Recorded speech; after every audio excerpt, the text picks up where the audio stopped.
Well, thank you for joining us at the National Real Estate Cafe with Don Kelly and Gino Franti decided to join us this time. Don't know what that means other than trouble. Usually. But anyways, we'd love you to get these sent right to your phone. No spam, no sales, just great information Monday through Friday by texting NREC to the number 58885. That's 58885, 3 8s and a 5 at the top, and then the message is NREC. Hit send, and they come right to your phone daily. Voila.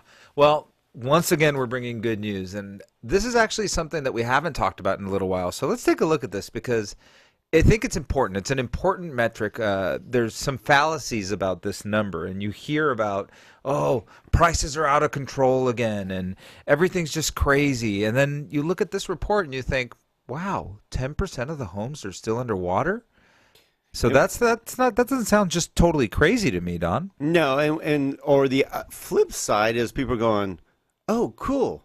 Only 10% of the homes are now underwater," because a lot of people still like, "Oh, so many people are still underwater." In certain markets, sure, but overall, not really. And we're going to show you a chart that shows you who's most underwater and who isn't. So don't you believe that before a market would turn, the first thing that would have to happen is that nobody should have negative equity? True. And Well, there might be some markets. Like I said, there's some markets that don't actually weren't as affected. Maybe they only went down 20%, but only back 20%. Whereas you got like Florida and California and others went down 50%.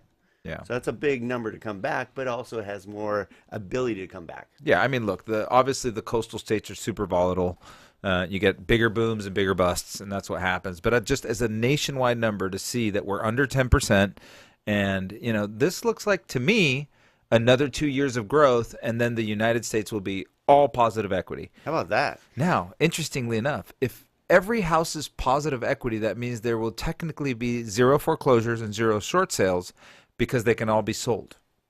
Oh, I don't know. That's not all true because you might have a very minimal amount that won't even cover the typical 7% cost to sell. No more 7%. Those guys can FISBO.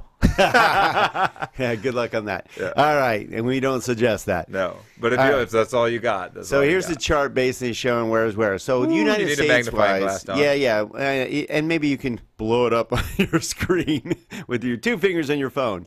But anyways, United States is at, like we said, 9.1% overall across the nation. But look at Los Angeles now. Only 4.7% of the homes are underwater now. Boston's 4.4, San Francisco 3.1, and one of the most expensive areas in the entire country. I'm going to take the opposite end of this thing. Baltimore, not too cool, 14% underwater.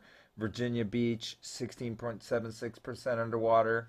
And I guess if you have a 10% average, you're going to have a couple in the double digits, right, Don? Yeah, but you can see a lot of them below double digits, which Right. is really cool. You got Cleveland, of course, at 13 point, percent.